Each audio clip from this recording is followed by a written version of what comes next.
What's going on, movie fans? Thank you for jumping into Movie Tactics with me today. If I were to sum up this movie in just a couple of choice words, I would say storytelling. That's right, we're going to do a no spoiler review of the latest suspense thriller to hit theaters, Weapons. Weapons is directed by Zach Cregger, who also brought us a couple of years ago Barbarian. These are not so much horror movies and slasher movies. These are actually more suspense type thrillers. The type of movie that you're sitting there watching the story unfold and just having that heart kind of just almost feel like it's beating out of your chest. I saw this movie opening weekend with some of my friends, and it was such a fun ride. Storytelling is back in this movie, and that's what we really crave to kind of see in the theater, I think, because a lot of times you can spend hundreds of millions of dollars, as we've seen on a movie, and it just be just okay, fall flat. The story is just okay. The characters are just okay. There's no real depth there. But if you can write a good story on top of good acting,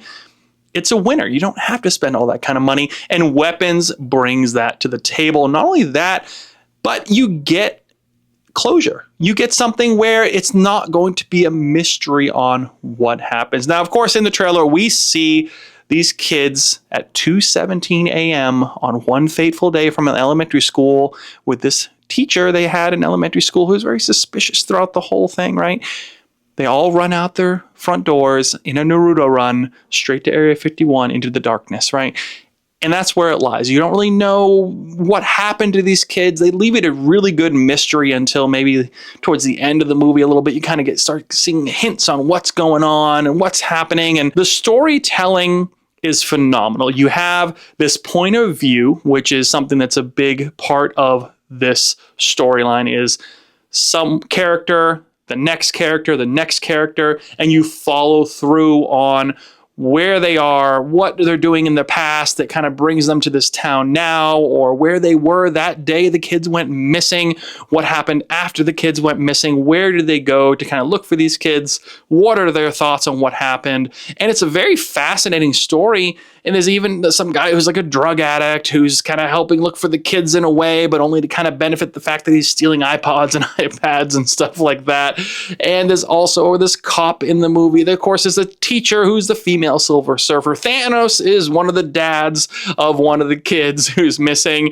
And it's just a good story. Now, there are some jump scares, obviously. There are several very gory scenes. You kind of get a feel for that in the trailer as well. So if you're really kind of queasy, not sure about that, or really don't like a lot of the jump scares, you know it's a good movie when you're sitting in the theater that's over half full and there are people just kind of sitting there. You see the seat just shaking a little bit, and then you hear the scream or like, no, which is always fun. I miss that part of a movie theater experience, watching someone just jump out of their seat. And even a couple of my friends are just like sitting there like, what is happening? No, almost covering your eyes a little bit.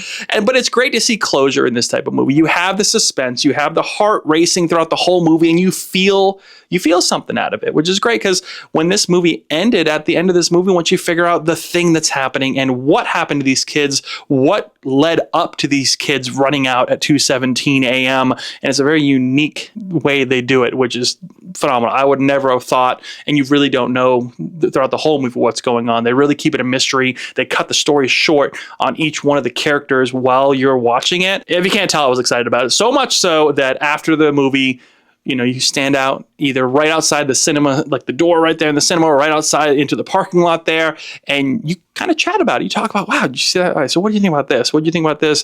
And you kind of chat about that. When you can sit there and talk for 20, 30 minutes and then make dinner plans or go out to drinks, whatever after, you know it's a good movie. I miss that in the theater. We used to do it all the time. You just go out there and talk about a movie. What are we thinking about it? What did you think about the story? How did the characters do? How did the acting? Did anything take out of it? Was there bad CGI? That's a big one nowadays. Was there bad CGI? Did they put all this money into it and it's still garbage, right? This movie hit all the marks. I'm going to give Weapons a 94%. That's probably one of the highest ratings I've almost ever done.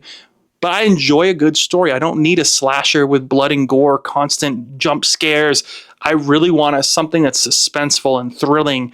And again, the story matters, and it's unique. And that's why I really enjoyed Barbarian. We watched it in the living room not long ago with all the friends. And it's just a fun story. And it's something where you don't really know what's happening until towards the end. and this is that type of story. So not to be missed is Weapons. What are your thoughts on Weapons? Did you see the movie? Do you even want to see this type of movie anymore? Let me know down in the comments below. I'd love to read those. We're new here at Movie Tactics, so hey, hit that subscribe button, hit that like button. Let me know down below how we're doing. And hey, we'll see you in the next movie review.